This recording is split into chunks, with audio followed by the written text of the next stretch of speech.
respect gitu, tajam Pak. Sambil pisau itu kebetulan ada rongkonnya loh Pak. Saya lihat ini, saya pegang tangan, belok tanganmu. Kenapa Pak? Tak coba landep tenan orang. Loh, jenengan Pak? Kalau kita koni, kalau dodol ya enggak ada manis gelas gitu. Jadi pada waktu tak pegang tangannya, kalau tak iris landep orang loh. Apa? Nah itu Pak yang wangi jenang itu yang bang Pak Keno ada. Siapa tadi? Pak Intan. Layak waninya ke tangan itu. Oh aku kurang tahu nyopon dia. Melihat ketajaman itu, waktu dia mau berbelakang begitu, maka ditarik. Kalau dia tajam juga tak, lihat gitu kan, lumayan. Karena menunjukkan ketajamannya seperti apa. Bayangkan, kalau beli kacang, enak Pak, dicipi dia caranya. Moncai, iyalah, mangan siji loro. Kalau beli duku, lagi Pak, dioncai siji loro. Kan pisaunya landap, ya takkan dipikir. Nah, firman Allah dikatakan tajam, lebih tajam daripada pedang bermata dua manapun. Ia menusuk amat dalam sampai memisahkan jiwa dan roh. Terus sendi-sendi dan sumsum. Ia sanggup membedakan pertimbangan dan pikiran hati kita. Firman Allah yang tajam ada diperuntukkan kepada hati yang lunak. Kalau hatinya keras, maka firman tadi yang tajam akan menjadi tumpul. Bayangkan kalau pisau yang tajam yang seharusnya motong kambing, motong ayam, motong apa Pak? Kamu senang dibeli apa? Kayu. Bertimbun. Tapi tiba-tiba pisau tadi yang tajam dipakai untuk paku.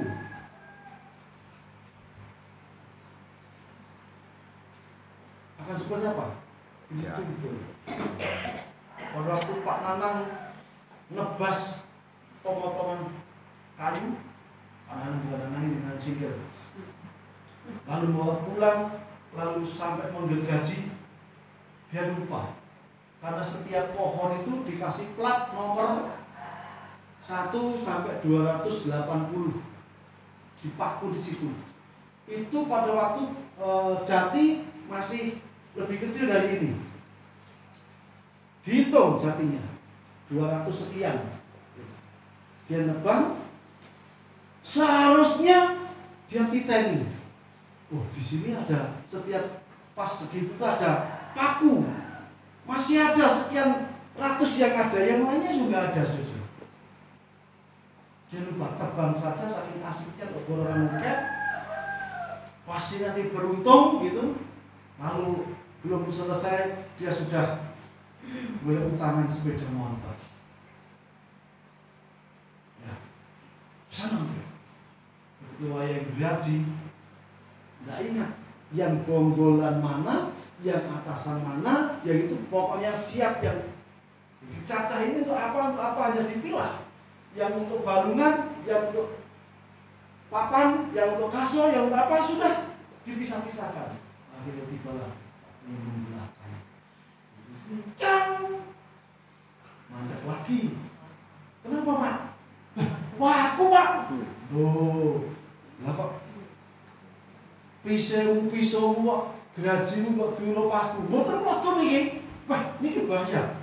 Lho Pak, lihat ini kan ternyata niku pinten? Yo kabeh sak kabeh iku pirang puluh, pirang ratus meter ngono. Ayo, hari ini betul ketemu kabeh. Berarti setiap sekian potong pasti akan ketemu paku itu. Dia berarti kalau Pak Kristan apa namanya? Dikikir. Niki ngapain ngantos kenging malih tamu. Mesti kena sebab lah buat titani. Terus, ini Pak, lo tak boleh gerajine setunggal malih Pak. Mbok menawa engko kenek sing sitok digorono sing sitok mbok geraji Pak. Ya wis pinter kowe. Singkat ceritanya, angger dipasang, cereng, kenek protol 5, 6, 5, 6, cereng, protol 1 kali, dia wis gak fokus, terus naik sampai pernah cerang, pas lihat dengar. Nah, ini pakai keluar rugi pinter, kok isi rugi piye? Ini ongkosane nebar, ongkosane ngangkut, ongkosane gaji ini kali kula ndandakne niki tak pinten. Wah, niku saged ngitung sampeyan dhewe. Langsung cerang. Jane landhep gaji.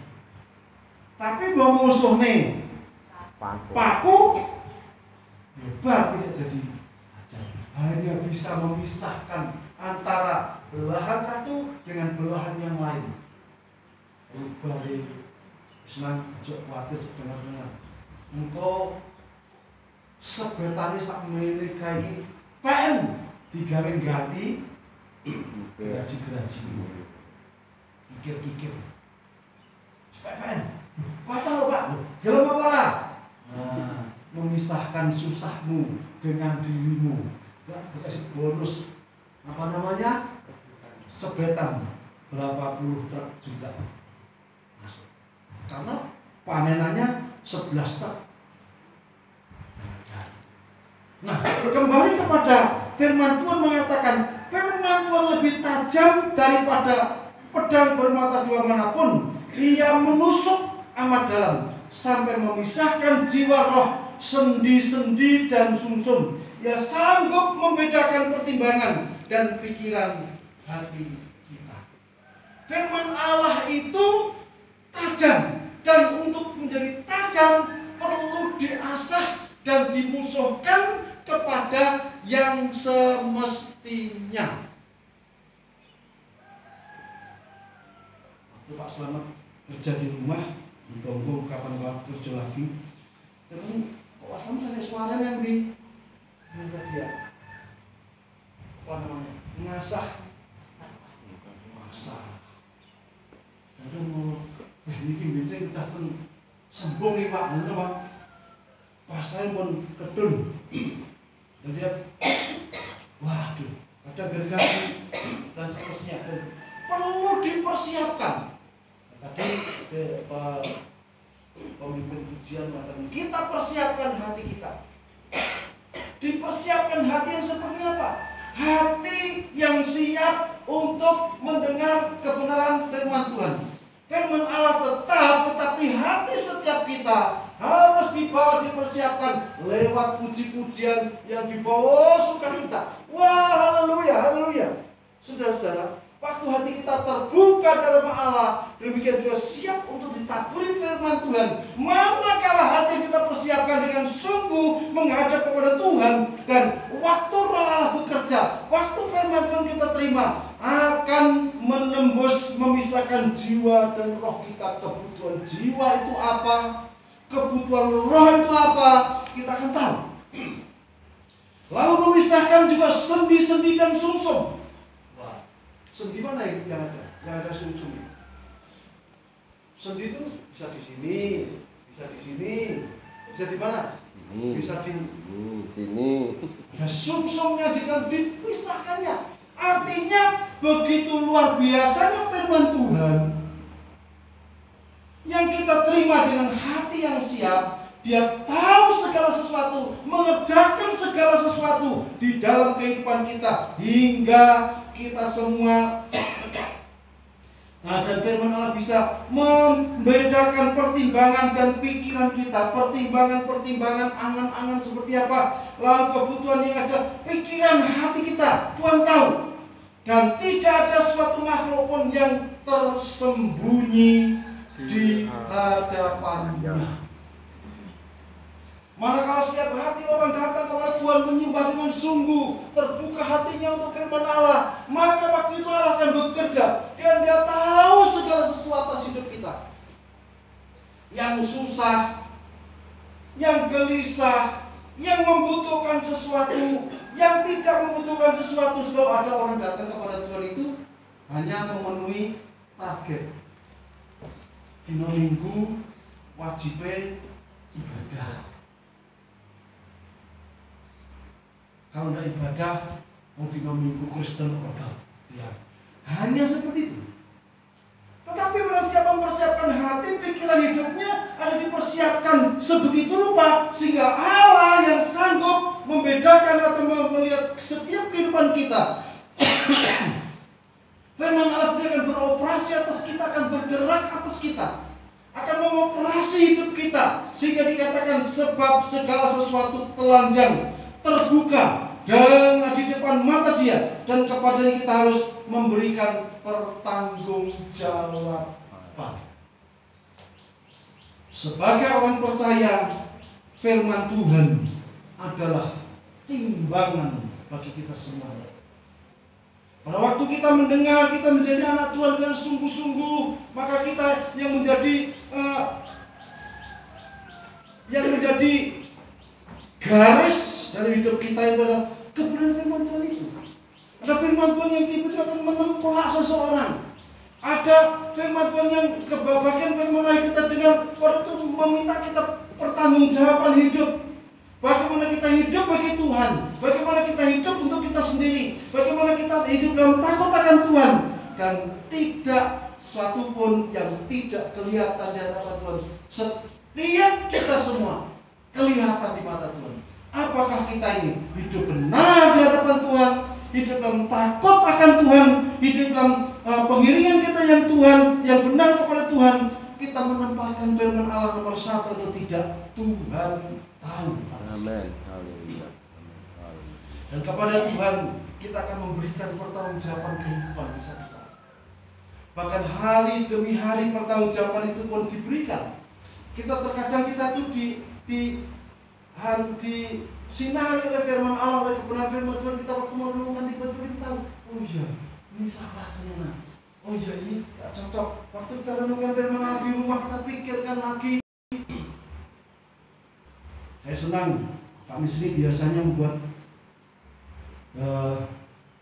ringkasan khotbah saya, lalu ditayangkan lagi lewat WA dengan satu-satu, supaya yang kurang bisa mendengar, melihat, membaca dari situ, merenungkan lagi, memikirkan lagi. Sebab hanya orang yang tahu, orang yang mendengar, orang yang mengerti bisa melakukannya. Kok mendengar? Yang mendengar, yang tahu, yang mengerti bisa melakukannya. Amin. Yang tidak mendengar bisa melakukan? Tidak. Yang tidak mengerti bisa melakukan? Tidak. Firman yang tajam ini hanya bagi orang yang mendengar, mengerti. Yang tumpul kepada orang yang tidak mendengar. Meskipun ada di tengah-tengah perhimpunan, tetapi waktu mendengar firman Tuhan melayang-layang kemana-mana, nggak tahu. Sedang rekreasi kemana pikirannya. Sehingga baginya firman itu menjadi tumpul. Menjadi tumpul.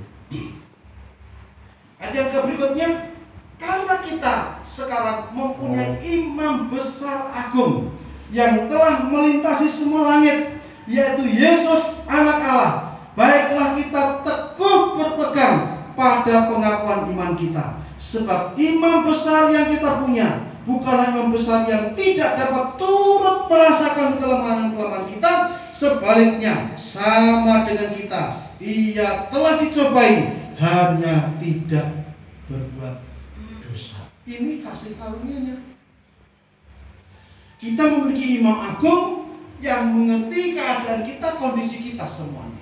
Imam agung itu yang bisa merasakan seluruh kelemahan kita. Yesus secara manusia bisa ngantuk, bisa lapar, bisa merasakan segala pergumulan manusia yang ada. Yang tidak bisa adalah berbuat dosa. Tetapi secara umum keadaan manusia, Yesus bisa merasakannya. Itulah keuntungan imam besar, pengantara antara kita dengan Bapa kita di surga. Yesus Kristus tahu semuanya. Dan karena dia tahu, dia bersyafaat, dia menolong kepada kita semua, mengingatkan setiap saat untuk kita bisa sungguh-sungguh tinggal, tetap berpegang dengan iman kita, pengakuan iman kita dan sungguh. Dan yang 16, sebab itu marilah kita dengan penuh keberanian menghampiri tahta kasih karunia. Karena ada imam agung itu yang membela kita, imam agung yang mempertanggungjawabkan kita, imam agung yang menuntun kepada kita, imam agung yang akan memberikan dorongan kepada kita. Maka firman Allah, hendaklah kita menghadap kepada Tuhan dengan penuh keberanian, tidak ragu-ragu, tidak ogah-ogahan, tapi dikatakan menghampiri tahta kemuliaan itu dengan penuh keberanian, bebas. Mau menghadap Tuhan di hari Minggu, puji Tuhan dalam hal kebersamaan. Waktu sendiri kita menghampiri Tuhan, Tuhan ada. Saya ingat Bapak Pendeta Kit Sorbu yang menjadi pengajar PPKT. Dia mengatakan, waktu saya tanya, kapan kami bisa mengikuti pelajaran secara daring itu? Dia katakan, pelajaran ini milik Tuhan, terbuka kepada siapa saja yang terdaftar. Lahir masih ada. Yang terdaftar, tidak bisa diperbanyak, tetapi setiap orang yang terdaftar sebagai murid-muridnya, sebagai mentor dan mentee akan bisa membuka pelajaran itu kapan saja, 24 jam setiap hari. Saya tanya, bagaimana kalau misalnya ada pertanyaan tengah hari di sini?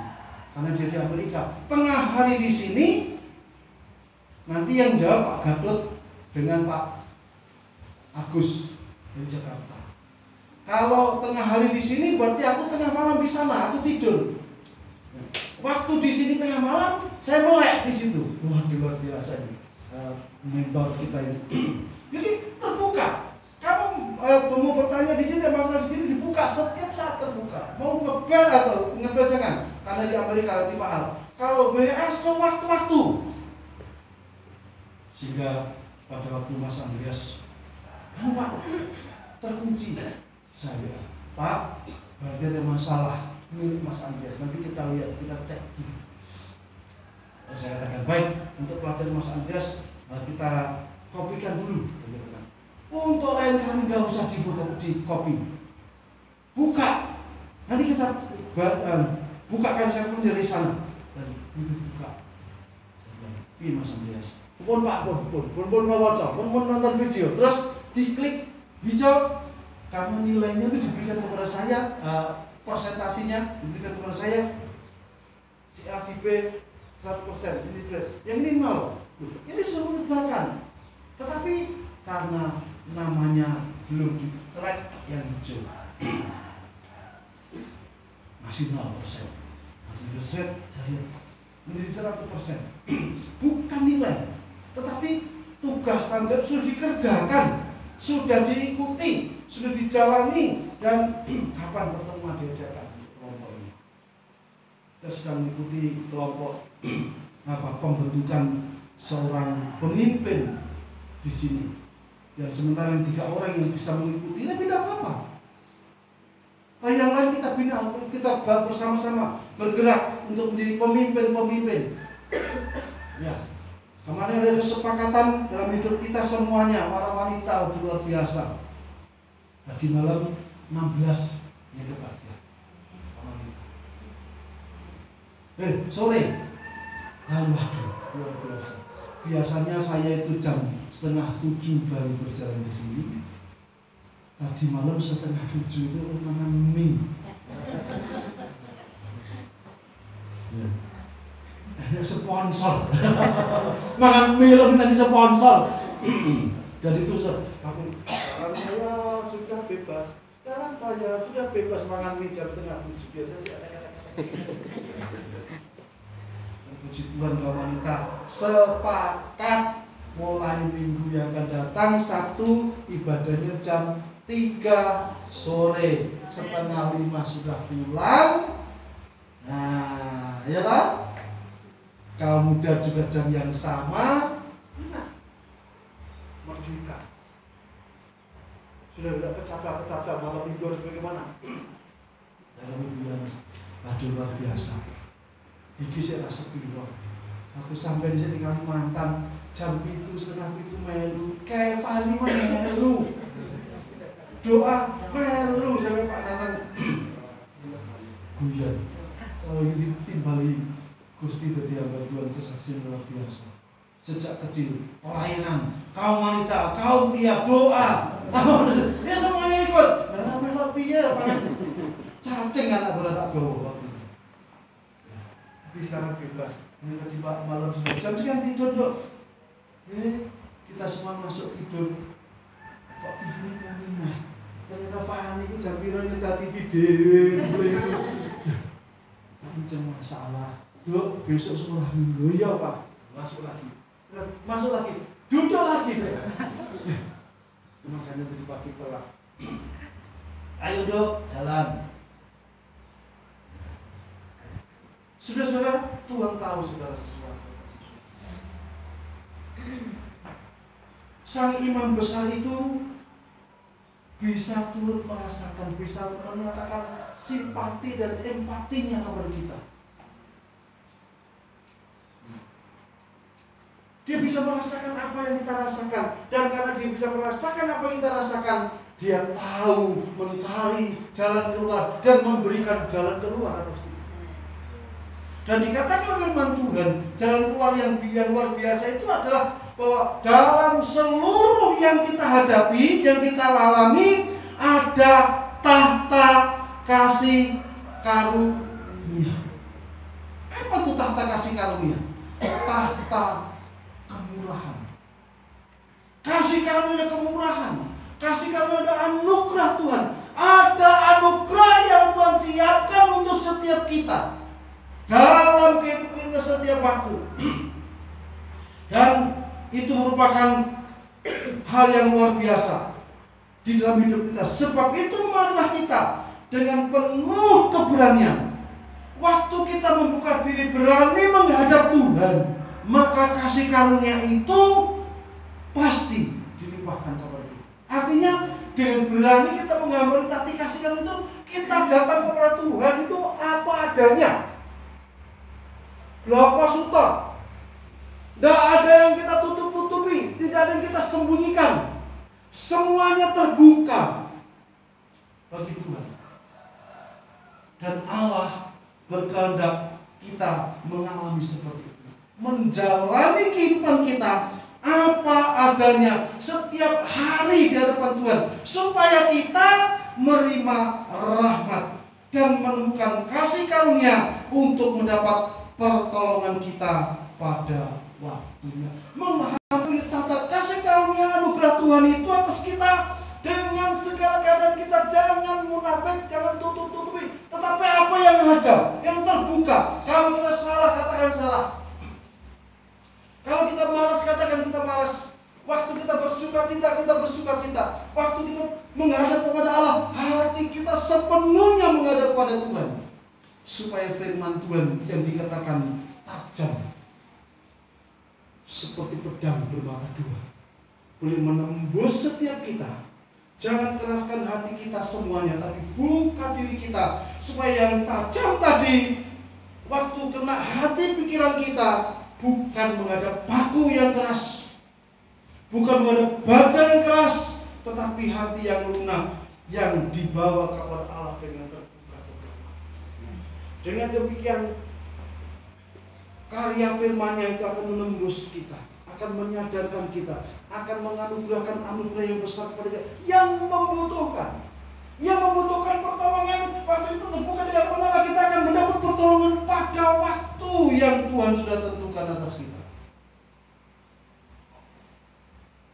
Hari-hari yang ada, saya ini kadang malam kelap-kelap tuh.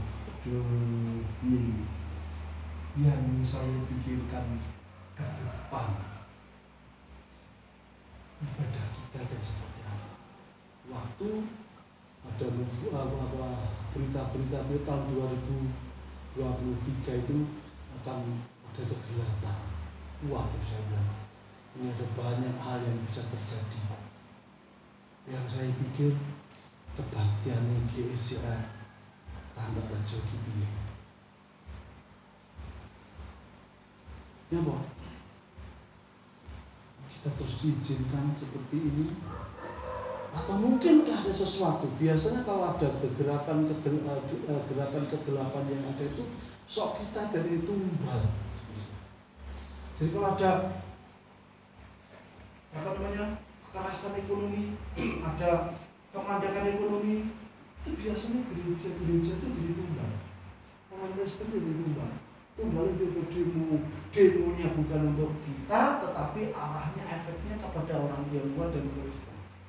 Kalau sudah begitu, banyak gereja-gereja disasar, dihentikanlah, dirusaklah, diapalah, dihentikan dari segala macam. Pikiran saya, Tuhan ampuni saya. Sekarang jadi momok. Pada waktu tadi Mbak Pati katakan jangan khawatir, saya bilang ini yang saya katakan, Tuhan ampuni saya. Saya khawatir tentang masa depan kita. Ya. Kita di sana, di sini, kayak rasanya tidak mantap gitu. Dan Tuhan tahu itu sebenarnya. Karena saya tidak sedang berpikir diri saya sendiri dari kebersamaan ini. Tapi satu hal yang ada adalah bahwa kita dengan berani datang ke Allah tanpa kita buka keberanian kita. Kalau saya katakan Tuhan, saya khawatir dengan pekerjaan. Saya pulang tuh pikiran saya, angan saya kayak berbincang gitu kepada Tuhan. Kok kayak hebat-hebat atau begini, khawatir pekerjaan. Emang pekerjaanmu? Ini pekerjaan.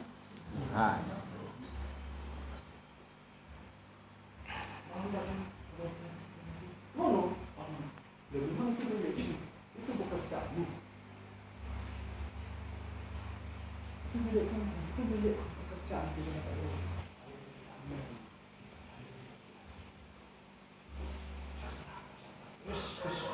Masa orang mesti kita sudah mulai dan Tuhan katakan yang sudah mulai tidak akan dihentikan di tengah jalan. Amin. Amin. Sampai tuntas tas. Amin. Haleluya. Bisa apa saya? Bisa Tuhan bisa melakukan segala sesuatu. Kadang-kadang kalau untuk makan, tidur, itu saya wis orang biasa, tapi yang seluruh kadang menjadi angan-angan saya itu masa depan kita. Tapi pada waktu sekalian kita tetap tinggal, tetap di dalam pengakuan iman kita kepada Tuhan, maka Tuhan akan membuat yang menjadi yang tidak mungkin untuk manusia jadi mungkin. Amin. Yang mengkhawatirkan manusia akan diselesaikan oleh Tuhan. Amin. Sebab dia dikatakan dalam ayat tadi yang bagian lain dikatakan dia tahu segala sesuatu. Dalam hidup kita telanjang, terbuka di mata dia. Kepada kita memberikan pertanggungjawaban itu harus kita pegang penuh. Tidak sesuatu yang kita khawatirkan, kita takutkan, semuanya terjadi karena Tuhan. Ya. Semuanya bisa terjadi karena Tuhan, dan banyak yang kita bisa melihat yang mengalami seperti kita ini berjalan dengan baik, terbaik, baik dan puji Tuhan. Dan saya hanya sharing sedikit di barisan dan kita di sini kita alami. Ya, sana sekarang ini sama dengan kita. Itu semua tanda tangan waktu mendirikan jadi itu sudah dibongkar dewe apa tidur nih, bongkar aja sendiri. Nah itu berusaha untuk cari tanda tangan membangun lagi di sebelah mana, di sebelah Pak Mamang, Pak Yodon. Sudah tanda-tangan lengkap. Waktu bawa ke desa tidak berani tanda tangan. Wah, tanda tangan sudah banyak. Terus satu persatu cabut. Sekarang menurut itu perkataan dari sini yang pertama itu terus masuk ke sana di rumah muncul tanggulnya orang Hindu. Dulu pakaiannya kecil tempatnya, tapi Tuhan luar biasa. Berkati keluarga itu dibangun. Sekarang rumah itu untuk kebaktian saja nek ruang 120 cukup. Karena ruangannya 6 kali 10, lalu yang agak dalam sana 8 kali 12 itu nyambung. Gereja tidak bangun, tidak berbuat, tapi yang rumah Tuhan berkati lagi berbuat. Semuanya selesai. Para polisi setelah ada acara datang, Pak, suasana leh, nengokinnya. Suasana leh, bahasa Indonesia. Saya tanya, dulu sih ada. Tambah itu yang dibilang, dulu semua. Tapi jenenge Surono, jenenge Surono bukan pas Surono ini balik lagi Pak. Kono orang leh no Surono. Orang bangun sama deket. Seperti Indonesia mati. Karena saya lebih tua. Mas Surono orang leh. Wis kono wis dandanan ae ngedigo buka warung apa-apa ngono. Motor itu nopo mboten jenenge kok kalah. Sing kalah iki sampean saiki iki. Kaya aku gampang kuatir, gampang kaput itu namanya tak kuatir kalah. Kita ngomong kok yo di sana Surono. Ngono lho aku kok iso kuatir. Kuatir iki namanya kuatir itu. Ora tau ngadalan. Dalane kok kerja. Roh cendelone ya ora. Golongan ini menjadi sesuatu yang bisa dikhawatir. Tapi sekali lagi firman Tuhan mengatakan, sebab kita, imam besar yang kita punya, Tuhan Juru Selamat yang kita punya, imam agung yang kita punya, bukan imam besar yang tidak dapat turut merasakan kelemahan kita, kekurangan kita. Sebaliknya sama dengan kita. Ia telah dicobai, hanya tidak berbuat dosa. Sebab itu malah kita dengan penuh keberanian. Ini kuncinya. Dengan penuh keberanian menghampiri tata kasih karunia. Dengan mantap, dengan terbuka, siap setiap waktu datang menghampiri Tuhan supaya kita menerima rahmat, menemukan kasih karunia untuk mendapatkan pertolongan kita pada waktunya. Ingat, waktunya pertolongan, anugerah, kebesaran dinyatakan sesuai dengan waktu. Tidak usah maksa, tidak usah maksa. Kita katakan Tuhan, apa yang perlu kerjakan kita? Yang kita menurut, kita sungguh-sungguh. Tidak khawatir lagi, tidak takut lagi, tapi buka segalanya.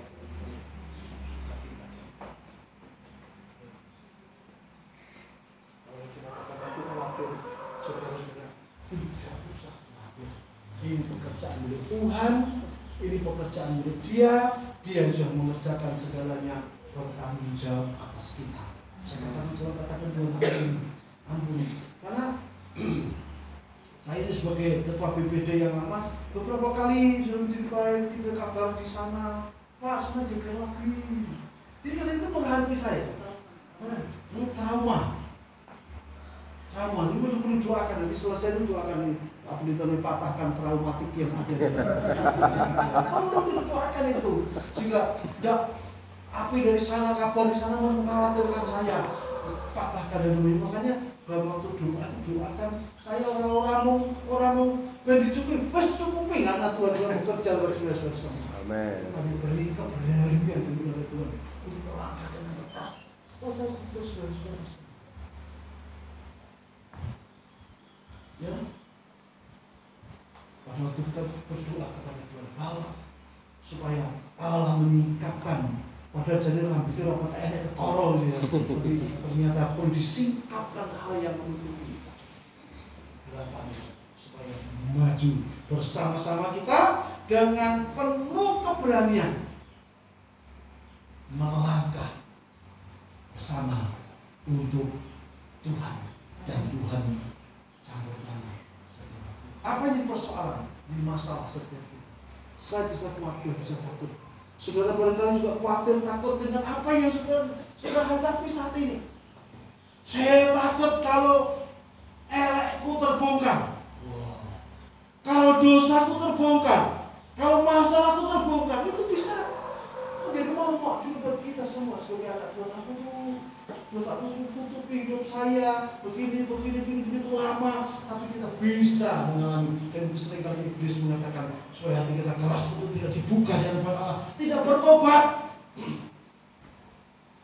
dan mengeraskan hati tidak menghadapi. Imam besar aku bisa merasakan menghayati apa yang masalah, pemikiran, persoalan yang dihadapi, yang susah, yang dosa, yang kekurangan, yang menghadapi masalah masa depan, yang ada kekhawatiran apapun, Tuhan tahu. Dan Tuhan tahu jalan keluarnya waktu kita membuka diri. Kita tunduk kepala. Biar pada pagi ini